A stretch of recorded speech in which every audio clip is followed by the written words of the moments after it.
বাংলার শ্রমিক হওয়াই অপরাধ। ঝাড়খণ্ডে কাজে গিয়ে মৃত্যু ফেরিওয়ালার। বাংলাদেশের সন্দেহে বছর 37-এর আলাউদ্দিন শেখকে খুন করা হয়েছে বলে অভিযোগ পরিবারের।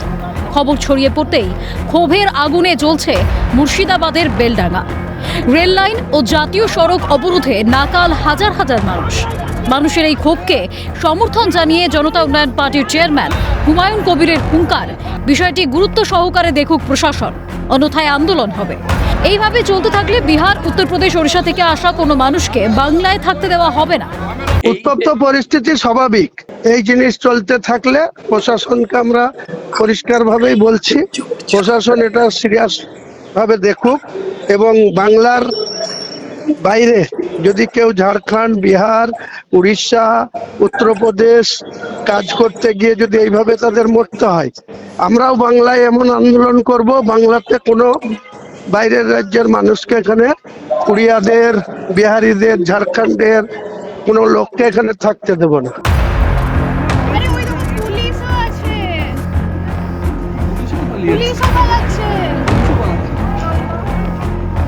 অন্যদিকে প্রশাসনের ভূমিকায় ক্ষোভ উগরে এক্সপোজড রাজ্যের বিরোধী দলনেতা শুভেন্দু অধিকারীর। ফারাক্কা, চাকুলিয়ার উদাহরণ টেনে তিনি লেখেন, অরাজকতা দাবানলের মতো ছড়িয়ে পড়ছে। এলাকাটি সম্পূর্ণরূপে গুন্ডাদের আধিপত্যে। এখনো পর্যন্ত পুলিশের কোনো পদক্ষেপের লক্ষণ নেই।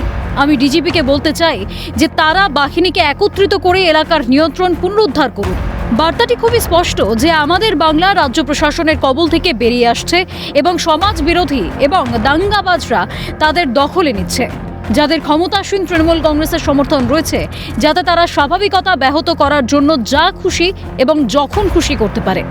পাশাপাশি ঘটনায় সরব কেন্দ্রীয় শিক্ষা প্রতিমন্ত্রী সুকান্ত মজুমদার ও বিজেপি নেতা দিলীপ ঘোষ। সাম্প্রদায়িক শক্তির দ্বারা বারবার পশ্চিমবঙ্গকে অশান্ত করার চেষ্টা চলছে। বিস্ফোরক সুকান্ত, নিশানায় মুখ্যমন্ত্রী। অর্থাৎ বারবার পশ্চিমবঙ্গকে অশান্ত করার একটা চেষ্টা মমতা বন্দ্যোপাধ্যায়ের উস্কানিতে চলছে এবং এই সমস্ত সাম্প্রদায়িক শক্তির মাধ্যমে চলছে। ঝাড়খণ্ডে বিজেপি নাই, সেখানে মারা গেল পরিযায়ী শ্রমিক, এখন মমতা ব্যানার্জি চুপ কেন? অন্যদিকে মৃত আলাউদ্দিন শেখের বাড়িতে যান কংগ্রেস নেতা অধীর রঞ্জন চৌধুরী। ঘটনায় গেরুয়া শিবিরের হাত দেখছেন প্রাক্তন কংগ্রেস সাংসদ অধীর রঞ্জন চৌধুরী। এটা হয়তো খুন নয়, আমি জানি না, তদন্ত তো আমি করছি না, ফলে এটা কেন মারা গেল আমি এখানটায় বলতে পারছি না। কিন্তু গুটি কয়েক ওই সমস্ত পার্টির মানে বজরঙ্গী দলের বিশেষ করে এখানে ভূমিকাটা বেশি বলে আমি দেখেছি। অন্যদিকে মুখ্যমন্ত্রীর কাঠগড়ায় গেরুয়া শিবির। আক্রমণ শানিয়ে তিনি বলেন, বেলডাঙ্গায় কাদের প্ররোচনা আছে আপনারা জানেন। বাংলাকে ইচ্ছাকৃতভাবে অশান্ত করার চেষ্টা চলছে, এটা বিজেপির প্ল্যান। একই সঙ্গে শান্ত থাকার বার্তা মুখ্যমন্ত্রীর। দেখুন, বেলডাঙ্গা আপনারা জানেন কাদের কাদের প্ররোচনা আছে, আমি আর নতুন করে বলতে চাই না। ইচ্ছা করে বাংলায় দাঙ্গা লাগানোর চেষ্টা করছে, বিজেপির প্ল্যান এটা। শুধু এটাই বলবো, পরিযায়ী শ্রমিকদের উপর যে অত্যাচার হচ্ছে আমরা অলরেডি টেক আপ করেছি এবং আমরা কেসও করেছি, আমরা পরিবারগুলোকে সাহায্য করছি। আপনারা শান্ত থাকুন, ধৈর্য ধরুন। বাংলাদেশি সন্দেহে হেনস্থার অভিযোগ নতুন নয়, তাতে নয়া সংযোজন পরিযায়ী শ্রমিকের মৃত্যু। চড়ছে রাজনীতির পারদ। তদন্তের পরেই মৃত্যুর কারণ স্পষ্ট হবে। Calcutta news.